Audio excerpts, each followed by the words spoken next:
directrice générale de l'Agence nationale de la petite enfance et de la case des tout-petits.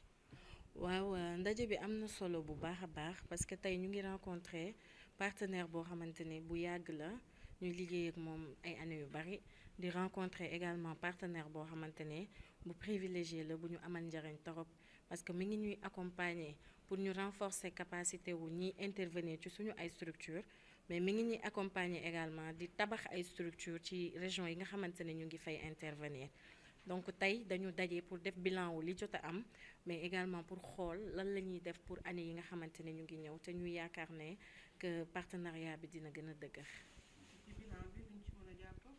waaw bilan bi mën nañu wax ne bilan bu positif la parce que comme ni ma ko waxee léegi Child Fund accompagner nañu ci projet yu bari yu ñu nekk di ñu accompagner également ci juróomi région yi nekk ci Sénégal di tabax di renforcer capacité wu ñi nekk ci structure yi donc jàppale nañu ba nga xam ne taux bi tey fi mu yegg nii ñoom bokk nañ ci li tax taux bi yegg fi maintenant puisque fii ak 2030 dañu bëgg taux bi dem ba 60% donc jàpp nañ ne tey bu ñu génnee ci atelier bi di comité de pilotage bi dinañu teg ay stratégie yoo xam ne dina tax taux bi gën a yéeg.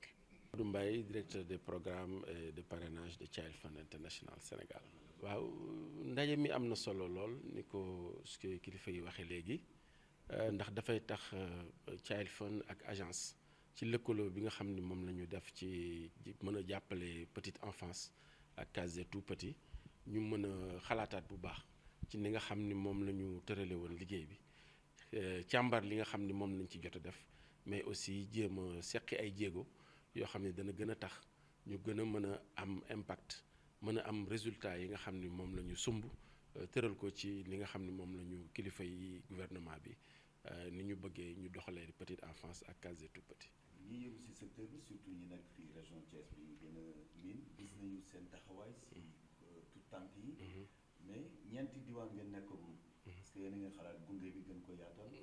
waaw ñeent ba juróomi diwaan sax ndaxte li nga xam ni moom la ñu tërale law na ba ci juróomi diwaan waaye lu mu ci mënti doon lépp lu ñu ciy def rek dañ ciy déggoo ak agence ndax jamono bi dafa nekk tombé jamono boo xam tamit ressources yi bareetul lool donc li ñuy def rek mooy jéem a góorgóorlu ci fi ñu nekk waaye tamit jéem a woo yeneen acteurs yi ndax ñun rek nekkuñu fi am na ñeneen ñoo xam ne ñu ngi fi mën nañu lëkkaloo ak agence lëkkaloo ak ñun ba tot que li lépp loo xam dañ koy def dafay nekk déggoo boo xam ne buñ ko wéyalee dana mën a laal lu yaatu ci li nga xam ni moom la ñu soxla ci réew mi. ay at ngeen di lëkkaloo ci liggéeyu petite enfance yan résultats ngeen ci am.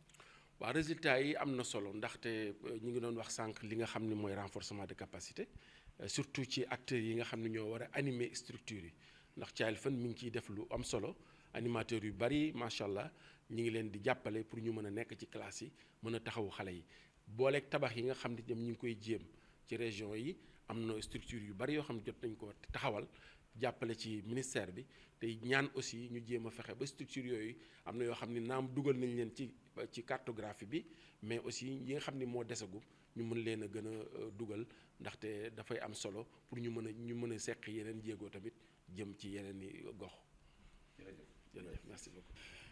Je vous remercie pour cette opportunité que vous m'offrez. Le comité de pilotage et toutes les instances qui sont liées sont des structures qui ont été mises en place depuis quelques années. Il était important, au vu de l'évolution de la situation et des défis qui se présentent actuellement, de faire le bilan de ce qui a été possible jusqu'à présent et puis surtout de se mettre d'accord sur la suite. Donc c'est un atelier essentiellement de réflexion et puis de planification dans le cadre des orientations donc de la politique nationale en matière de petite enfance. Vous l'avez dit, avec plusieurs années de collaboration, quels sont les résultats que vous avez eu à enregistrer dans ce cadre? Je pense qu'il y a eu un certain nombre d'avancées en termes de renforcement de capacité, en termes aussi d'accompagnement, d'orientation qui sont fixées dans la politique nationale en matière de petite enfance. Maintenant, nous avons conscience qu'il nous faut sans doute réfléchir à la façon de collaborer de manière à ce qu'elle soit plus impactante, plus efficace. Et c'est la raison pour laquelle nous avons voulu, avec l'appui de l'agence, réunir tous les acteurs qui sont représentés ici aujourd'hui. Le défi, c'est quoi? Le taux de préscolarisation est encore faible, 19%, avec l'objectif de 64% en 2030. Oui. Vous comptez continuer toujours l'accompagnement? Bien sûr, nous comptons continuer l'accompagnement dans la mesure de nos possibilités, hein, bien entendu. Nous sommes dans un contexte caractérisé par une raréfaction des ressources, mais ça rend encore les efforts en matière de synergie d'action beaucoup plus pertinents.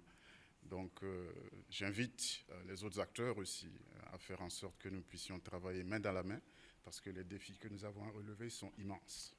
Vous êtes encore pour l'instant dans 4 régions, si je me trompe. Oui, c'est bien cela. Qu'est-ce que vous attendez pour compléter le maillage? Ben, écoutez, on aimerait couvrir toutes les régions, mais encore une fois, c'est fonction des ressources disponibles. Cela ne veut pas dire que nous n'essayons pas. Nous faisons des efforts en matière de mobilisation des ressources qui, je l'espère, seront porteurs pour cela.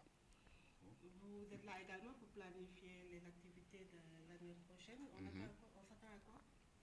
Ben, on verra. Je ne voudrais pas anticiper sur les conclusions de la discussion de tout à l'heure, mais au vu des mots qui ont été prononcés tout à l'heure et de l'engagement de chacun des acteurs, je suis persuadé que nous serons en mesure de faire beaucoup plus et mieux.